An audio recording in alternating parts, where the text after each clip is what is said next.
Pronto, Vamos lá, foi. vamos lá, vamos lá. Deixa eu compartilhar aqui. Opa, página 311, galerinha. Página 311. Aí, nós vamos falar sobre o estudo da língua. Essa parte do estudo da língua, sonoridade das palavras, hein? Todo mundo junto? Todo mundo tá comigo aqui? Nessa parte? Então, leia as Uhum. estrofes a seguir. Parte do cordel Calma aí, Constelação de professor. Gonçalo Ferreira da Silva. Esse cordel aqui, nós estamos em redação, né, estudando o cordel, vendo essa estrutura poética tão linda, tão característica também da nossa nação, do Brasil. Deixa eu beber uma água. Calma aí que tem gente entrando também, pedindo para entrar. Ô, meu pai, cadê? Participante, seu nome está dando Gabi. E esse cordelzinho aqui para a gente iniciar o nosso estudo da língua. Hoje nós vamos falar sobre a sonoridade das palavras. Então a gente está interessado aí, galera, no som. No som. Outro fato científico. Pode ler a apostila 4 ou a apostila 3? Apostila 4, amor. Já acabamos a 3 já há muito tempo. 4 aí. Página... Mas qual foi a página mesmo? Oi? A página. 311. Tá. Pega aí essa página. Apostila 4, página 311. A sonoridade das palavras. Foi aí? Olha esse cordel chamado Constelação. E ele é de Gonçalo Ferreira da Silva. Vou ler a primeira estrofe. Outro fato científico de grande repercussão nas camadas científicas foi a queda de Plutão, por mudar nosso sistema em sua composição. A descoberta de Íris, pouco maior que Plutão, levou os astrônomos à nova classificação e Plutão, o deus da morte, à condição de anão. Íris, o deus da discórdia, foi o nome preferido por um grupo de astrônomos solenemente escolhido. E será que com esse nome, pelo mundo conhecido? Então nós temos essa parte do cordel do Gonçalo que fala sobre constelação, né? E aí, que fato do desenvolvimento científico o cordel faz referência? Gente, esse cordel está falando sobre o quê? Faz o Plutão virar anão. Fala sobre o Plutão e anão. Isso aí, o Plutão, mais ou menos. Plutão antigamente era considerado o quê? Um dos planetas. E aí os astrônomos descobriram Íris, que seria um planeta maior que Plutão. E aí falou, caraca, se tem um planeta maior que Plutão, Plutão não é mais planeta. Eu tô falando toda hora da chamada, que raiva. Essa internet está fraca, mas não tem problema, porque também está sendo gravada. A aulinha deixa lá no PS1.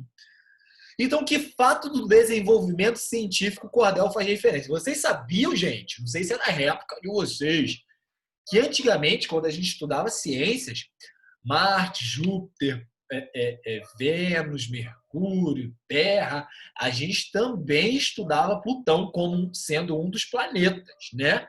Mas uma descoberta recente provou que tinha um planeta maior que Plutão. E será que é mais um planeta ou era uma nova classificação? Então, Plutão deixou essa classificação de planeta e passou a ser uma nova classificação. Ele não é mais planeta, coitado. Ele foi desclassificado de planeta, né? Uma classificação assim muito grandiosa. Ele foi rebaixado. Então esse cordel aqui está falando sobre isso, sobre essa descoberta, sobre essa nova estrutura ou essa nova classificação que Plutão teve. Beleza? Então, vocês sabiam disso? Que Plutão antigamente era planeta e não é mais? Sim ou não? Sim, eu sabia. Ah, tá. Pensei que vocês não sabiam, porque era... Eu cheguei a estudar Plutão como planeta. Então não é algo tão antigo, né, gente? Porque graças a O Deus, primeiro ano, tava me a sentindo escola ensinou que Plutão era velho planeta. gagá, um velho gagá. Ainda bem que não é isso, né? Que vocês estão aí super antenados na era plutonônica, né? Na era aí, estão ligados nesse bagulho aí que eu achei que vocês realmente... Tem até uma música, é verdade, tem uma música assim, ó, Plutão não é mais planeta. Tem o nome de uma banda, que é essa. Plutão não é mais planeta. Olha só o nome da banda. Plutão não é mais planeta. Então esse cordel tá falando o quê? Que Plutão não é mais planeta. Tá falando do nome da banda. É mole, gente? Que coisa engraçada. Agora, eu vou pedir... Peraí. Pra gente ir pra página 312, onde tá escrito assim, letras e sons. 312. Pula aí para a página 312 para a gente conversar sobre letras e sons. Ô, tio, é letras e sonhos ou letras e sonhos? Letras e sons, no plural. Falam letras e sonhos. Não, sonhos não. Sonhos só quando a gente estiver dormindo. Aqui é letras e sons, de barulho, de sonoridade. Tá bom? Todo mundo junto? Então, olha só. Hoje nós vamos falar um pouco sobre o estudo da fonologia, tá? Aí a apostila coloca como estudo das letras e dos sons. E a fonologia estuda exatamente isso. Só que antes de tudo, se você tiver aí com o seu papel, anotando alguma coisa, anotando a aula, eu vou pedir para você escrever algo muito importante. O que, professor? Quando a gente fala de letras e sons, a gente vai priorizar mais o som do que a letra. Então, para a gente ter uma facilidade, né, para a gente ter um contato maior com essa a disciplina, por essa parte que não é difícil, é tranquilo, só a gente tem que ter atenção, a gente precisa entender o seguinte, a gente vai deixar o gráfico, a letra um pouquinho de lado e a gente vai valorizar mais o som, aquilo que é produzido pelas nossas cordas vocais. Beleza? Então, olha só, na página 312, ok? Parte 3.1 diz assim, letras e sons. Para escrever, usamos letras. Todo mundo aí, na hora de escrever, a gente usa as letras, né? E o alfabeto da língua portuguesa é composto, sabe por quantas letras? 26 letras, a saber. A, B, C. Você travou, não tô entendendo nada. Okay? Tá travando para todo mundo, gente? Ou tá de Acho que só boa? pra mim. Não, pra mim tá de boa. Ah, não, só para saber Eu se... não entendi o que você falou. Você falou Tá, para vamos lá. anotar o quê? O que eu estava falando é que para esse estudo, né, de letras e sons, a gente vai considerar mais os sons das letras, a sonoridade, tá bom? Isso que eu estava explicando um pouquinho antes. E aí nós vamos começar esse estudo falando sobre as letras. Para escrever, usamos letras, tá? Óbvio, né? O alfabeto da língua portuguesa, ele é composto por 26 letras, a saber, A, B, C, D, E, F, G, H, I, J, atenção no K, que nós já temos ele aí há algum tempo, né? K, L, M, N, O, P, Q, R, S, T, U, V, W, X, Y e Z. Essas são as letras que a gente considera componentes da nossa relação da língua portuguesa, tá bom? Agora, olha essa observação aqui, eu quero que você marque isso aqui na sua apostila, que isso é muito sério. Faz aí um redondo, corta aí, faz alguma coisa, puxa uma seta, passa o marca-texto, que essa é uma informação muito séria. A relação entre letra e som não é exata. Como assim, professor? Não quer dizer sempre que aquela letra só vai ter um som. E não quer dizer também que aquele som é representado só por aquela letra. Por exemplo, uma letra, olha aqui, uma mesma letra pode representar vários sons, que é o que acontece com a letra X. Em exemplo, enxame, táxi e máximo. Em exemplo, o X tem som de quê, gente? De Z. De Z, ó. Exemplo. E em enxame, o X tem som de quê? TH. Esse som assim, né, ó. Esse é o som. E em táxi, o X tem som de quê? Faz o som. Exatamente, tem esse som, ó. Táxi, táxi. Em máximo, o X tem som de quê? Então, nós temos a palavra exemplo, enxame, táxi e máximo. E o X tem um som diferente para cada uma dessas palavras. Perceberam? Então, isso aí está comprovando o quê? Que a relação entre letra e som não é exata. Por que que não é exata, gente? Porque, olha só, o exemplo aí, o primeiro exemplo que eu dei. O X tem vários sons. É uma letra com 4 sons aqui nos exemplos. Então, essa relação letra e som, letra e fonema, não é exata, é certa. Não, o X sempre vai ter som assim. Não é. Outro exemplo. O mesmo som pode ser representado por várias letras, como acontece em mesa, exame, enzima. Qual é o som que nós temos iguais nas 3 palavras? Mesa, exame e enzima. Eu tenho esse som aqui, ó. Zzz, zzz, zzz. Só que em mesa, Som de abelha, né? qual foi a letra? É, de abelha. Qual foi a letra que eu usei para fazer esse som zzz, em mesa? O S. Olha ele aqui. Qual foi a letra que eu usei para fazer o som de zzz em exame? O X.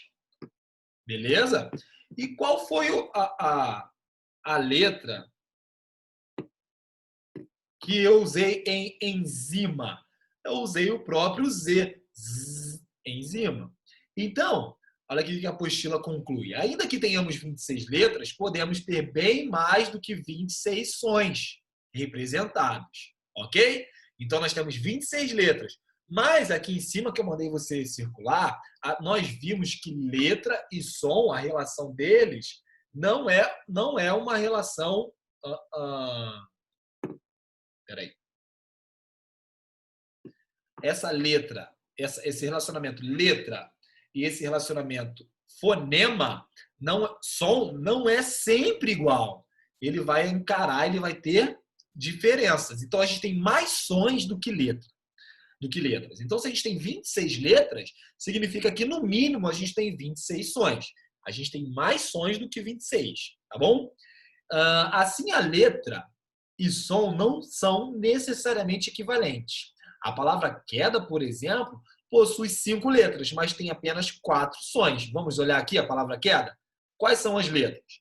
Q, U, E, D, A. Tem 5 letras, ó. O Q. Porque o Q com U faz um som só? Exatamente. O Q com U faz um som só, de queda. Eu só tenho aí o som do Q, ó. Eu não leio cueda. Tu lê cueda? Não, a gente não fala cueda, a gente fala queda. Então, essas 5 letras, elas só representam quantos sons? 4 sons.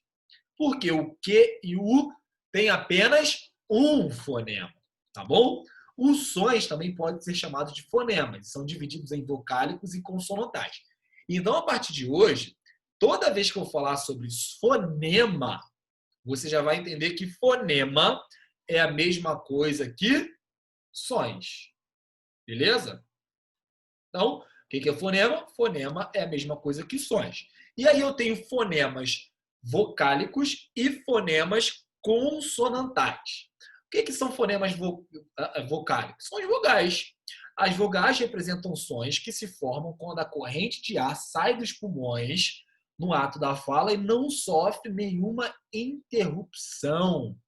Gente, na nossa boca aqui, a gente tem vários interruptores para a gente conseguir fazer os sons. A gente tem, por exemplo, o céu da boca. A gente tem um interruptor muito importante, é a língua. A gente tem nossos lábios. A gente tem os nossos dentes. E a gente pode fazer várias combinações para fazer interrupções diferentes, tá? As vogais, como é que a gente sabe o que é uma vogal? Uma vogal é aquele som que a gente não tem nenhum interruptor. Olha só como é que você vai fazer A, E, I, O, U. Você abre o bocão, ó. A, E, I, O, U. Observe que quando a gente fala essas vogais, claro, né, que eu falei aqui de uma forma bem exagerada, a gente não tem nenhum interruptor aqui. A língua não está travando, o dente não está travando, o ar está saindo todo. Ó. A, E, I, O, U. Todo o som que a gente tem está saindo pela boca, sem nenhum interruptor. Assim se consideram as vogais, a, e, o, u e suas variações. Quais são as variações? A, é, e, o, u. Tem algumas variações nas nossas vogais também. Já as consoantes representam sons que se formam quando a corrente de ar sai pelo pulmão e sofre alguma interrupção. Pregas vocais, palatos, dentes, aí pode ser várias. Até chegar ao superior. Por exemplo, B. Para a gente produzir esse som, assim, ó, b, b, b, que é o som do B, a gente usa que interruptor? Quem aí chuta, ó, para fazer o som do B, que é esse som aqui, ó. B, b, b. Qual o interruptor que a gente Você usa? junta os dois lados e forma agora. Exatamente, Júlia. A gente usa os lábios. Então, o interruptor para fazer o B e o P, também, ó, o som do P, a gente usa os lábios, tá? Deixa eu ver aqui a mensagem. Eu botei, professor. Os cachorros estavam brigando. Eita, meu Deus, os cachorros estavam brigando, mas já resolveu tudo. E assim a gente tem outras letras que também elas têm interrupções, né? Diferentes. Por exemplo, T, T. Para você falar o som do T, para fazer o som do T ou do D, ó, D, D, D, D. O que a gente faz? Qual o interruptor que a gente usa? A gente coloca a língua no dente, ó. D, D, D. Diferente de P, que a gente usa os lábios. P, P e D, de dado. D, D. Usa a língua no dente. Lábio dental. Lábio dental não. Isso não. Língua dental. Língua no dente. Língua. D, D. Lábio dental é o V, ó. V, V. A gente coloca os lábios nos dentes, ó. V, V. É claro que eu estou fazendo aqui algo bem forçado, bem, caraca, fazendo caras e bocas, para você perceber, tá bom? Até aqui tá tudo bem, gente? Ou não? Não tô entendendo nada. Meu Deus. Peraí, eu não entendi o que são os consonantais. São tipo consoantes e vogais? Fonemas Só vocálicos. isso? É a mesma coisa para consoantes e vogais. Mesma coisinha, tá bom? As letras K, W e Y foram incorporadas há pouquíssimo tempo na língua portuguesa. São mais utilizadas para escrever palavras estrangeiras ou delas derivadas, além de marcas, siglas e abreviaturas. Tá? Então, a letra K, a letra Y e a letra W a gente usa mais quando são palavras estrangeiras ou palavras derivadas de outras línguas também. Só uma curiosidade aí, porque elas são novinhas dentro da nossa língua, né? Muita gente utiliza essas letras também para nomes próprios, não tem problema. As letras K, já falei. Y representa o som I, sempre vogal. Por exemplo, Yuri, Kelly, Yasmin. Então, esse Y, o som que a gente tem nesse Y é o qual? I, ele tem esse som, tá? O K representa que som? Esse somzinho, ó. De Kiwi, Kelly, Kátia, Kátia, Kátia. É o som que originalmente, né, a gente colocaria para o C, talvez. Então, observa aí, para fazer esse som assim, ó, de Kátia, eu posso usar o C ou também posso usar o K, tá? O W representa o som de V e também o som de U. Então, o W tem dois sons, vai depender muito da palavra que a gente quer pronunciar.